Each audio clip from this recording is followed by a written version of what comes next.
What spoke to us most powerfully this year about Koko's nomination was that she had already interacted with faculty and staff and students here in her native Japan in ways that gave them a story for their lives. Coco is one of very few survivors from the, if you want to call it, nuclear holocaust.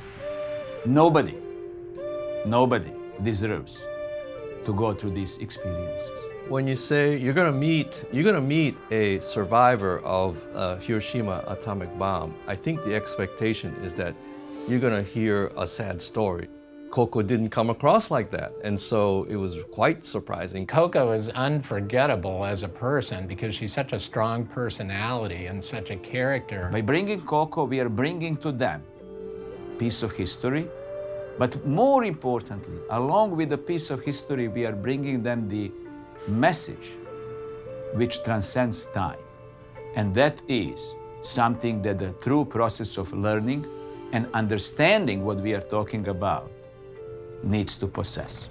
The world will note that the first atomic bomb was dropped on Hiroshima, a military base.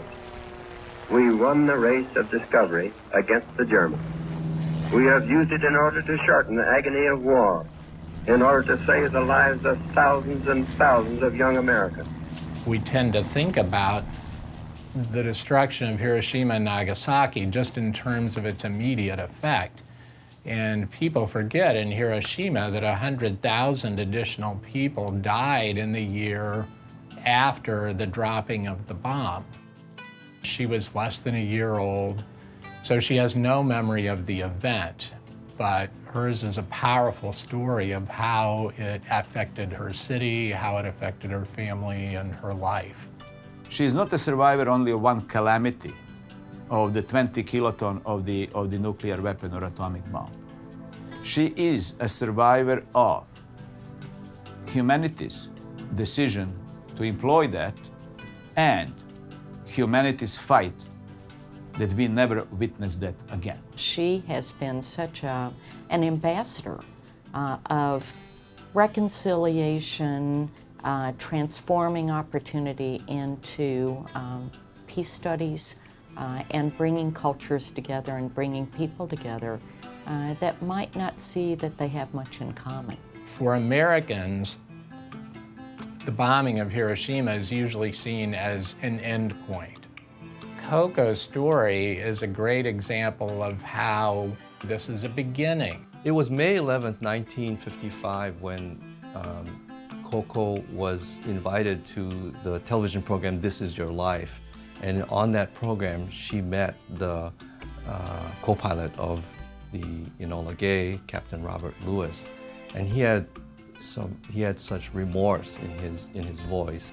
As I said before, Mr. Edwards, I wrote down later, my God, what have we done?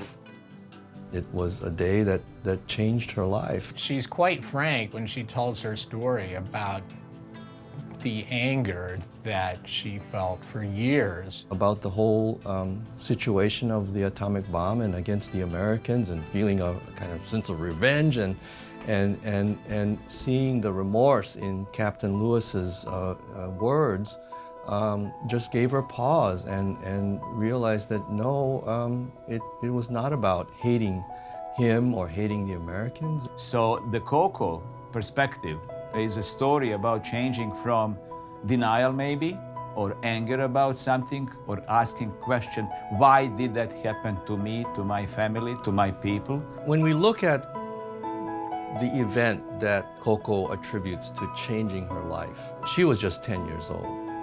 And it wasn't like she changed overnight. The process of all of what she is now is a product of decades of reflection and thought, all pointing back to that one day. She grew out of a horrific experience to see the bond of humanity, and she's become an educator who transforms people just as she was transformed.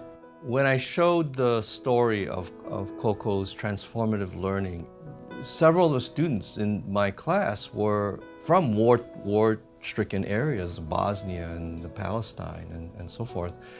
And they were very challenged by this. Their questions was, "Whoa, my gosh, I never thought that I could like or I could care about my enemy. I thought I would forever hate my enemies." And Coco sets an example of how it's possible.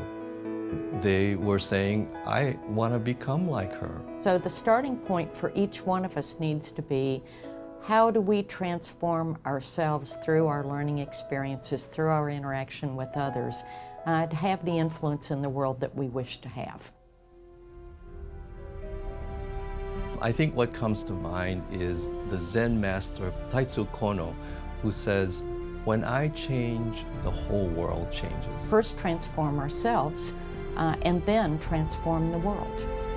Being on the ground zero of that event and then dedicating her message to the peace so that that ground zero never ever happens again. That is, for me, the impact of the Coco story. Transcends the times, transcends the places, but connects us all together in the journey of making this world a better and more peaceful place. When she changed, the whole world changed.